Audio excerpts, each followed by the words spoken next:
আমি সিয়াম আছি।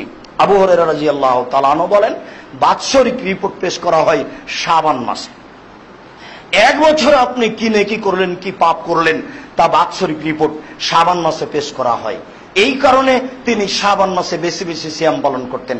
আয়েশা রাদিয়াল্লাহু তাআলা আনহা বলেন, কানা ইয়াসুমু শাবানা কুল্লাহু ইল্লা কালিলা, তিনি শাবানের পুরোই শাবান সিয়াম পালন করতেন, তবে কয়েকদিন শাবানকে রমজানের সাথে লাগিয়ে দিতেন না। উম্মু সালামা রাদিয়াল্লাহু তাআলা আনহা বলেন, লা ইয়াসুমু শাহরাইনে মুতাতাবিআইনে ইল্লা শাবান ও রমজান, আল্লাহ রাসূল পরস্পর 2 মাস সিয়াম পালন করতেন না, তবে শাবান এবং রমজান, তবে তিনি শাবানকে রমজানের সাথে লাগিয়ে দিতেন না।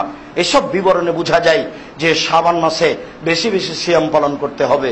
প্রথম থেকে নিয়ে 15, 20, 25, 26, 27 এভাবে সিয়াম পালন করার চেষ্টা করুন।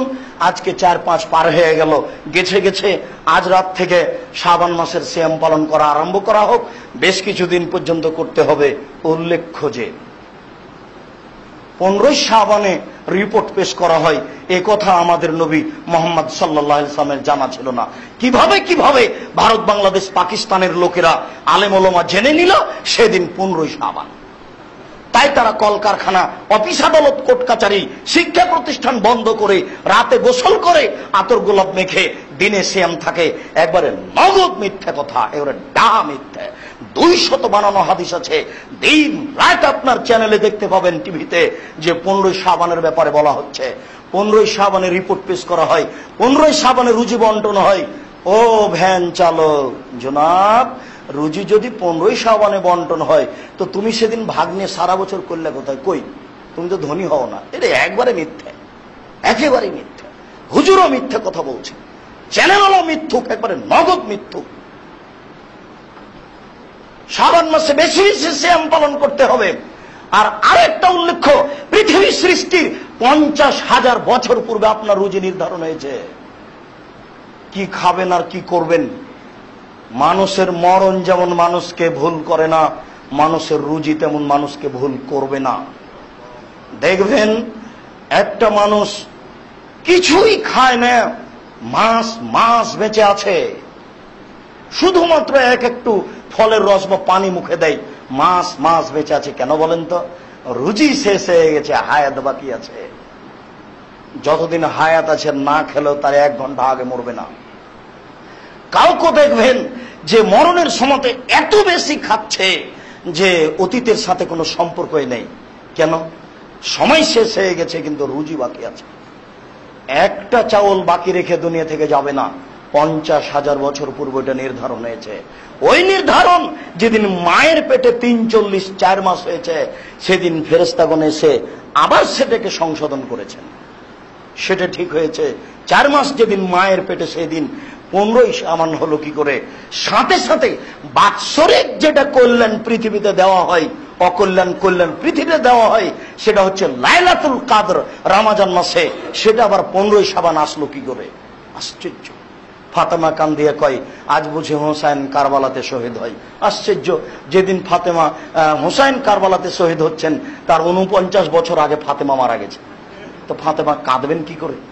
দেখেন ধর্মের নামে কত নগদ মিথ্যা কথা।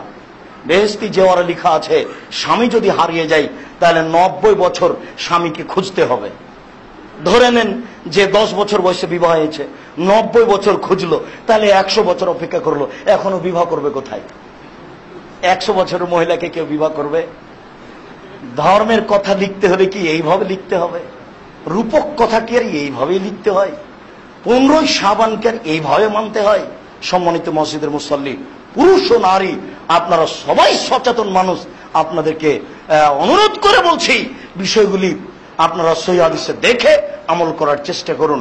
এইভাবে চ্যানেল দেখে, হুজুরের 22 হাতের পাগড়ি দেখে, আলখাল্লা দেখে, জুব্বা দেখে, বিশাল কিছু আকৃতি দেখে, বুজুর্গানের দিনের দোহাই দেখে, আর পীর সাহেবের দোহাই দেখে ভুল পদ্ধতিতে আমল করিয়েন না, নইলে আল্লাহকে সন্তুষ্ট করা যাবে না।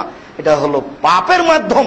27 রজব সিয়াম থাকলে পাপ হবেই, 15 শাবানে সিয়াম থাকলে পাপ হবেই, টঙ্গীর আখেরি মোনাজাতে উপস্থিত হলে পাপ হবেই, আপনার শস্য দিয়ে ফিতরা আদায় না করে টাকা দিয়ে ফিতরা আদায় করলে পাপ হবেই। এরকম কর্ম রাসূলকে উপেক্ষা করে করলে, ইবাদতের নামে করলে পাপ হবে, অবশ্যই হবে। এটাই হচ্ছে রাসূলকে উপেক্ষা করা।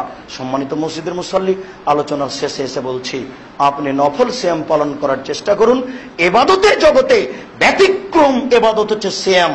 সিয়াম দিয়ে আল্লাহকে যত সন্তুষ্ট করা যায়, আর কোন ইবাদত দিয়ে আল্লাহকে তত সন্তুষ্ট করা যায় না। ইবাদতের জগতে সিয়ামের সাদৃশ্য কোনো ইবাদত নেই, ইবাদতের জগতে সিয়ামের দৃষ্টান্ত কোনো ইবাদত নেই। অতএব ফরজ সিয়াম ব্যতীত নফল সিয়াম পালন করে আল্লাহকে সন্তুষ্ট করার চেষ্টা করুন। বিশেষভাবে শাবান মাসে বেশি বেশি সিয়াম পালন করার চেষ্টা করুন। আল্লাহ তুমি আমাদের তৌফিক দান করো। আল্লাহ, আমাদের যারা মারা গেছে তুমি তাদের কবরের শাস্তি মাফ করো। আমরা যারা অসুস্থ তুমি তাদের আরোগ্য দান করো। আমরা যারা বেঁচে আছি তুমি তাদেরকে তোমার রাসূলের পদ্ধতি অনুযায়ী চলার তৌফিক দান করো। আমাদেরকে নফল সিয়াম তোমার রাসূলের পদ্ধতি অনুযায়ী আদায় করার তৌফিক দান করো। এ দাবি, এ দোয়া তোমার দরবারে রেখে আজকের জুমার খুতবা এখানেই শেষ করলাম। সাল্লাল্লাহু আলাইহি ওয়াসাল্লাম।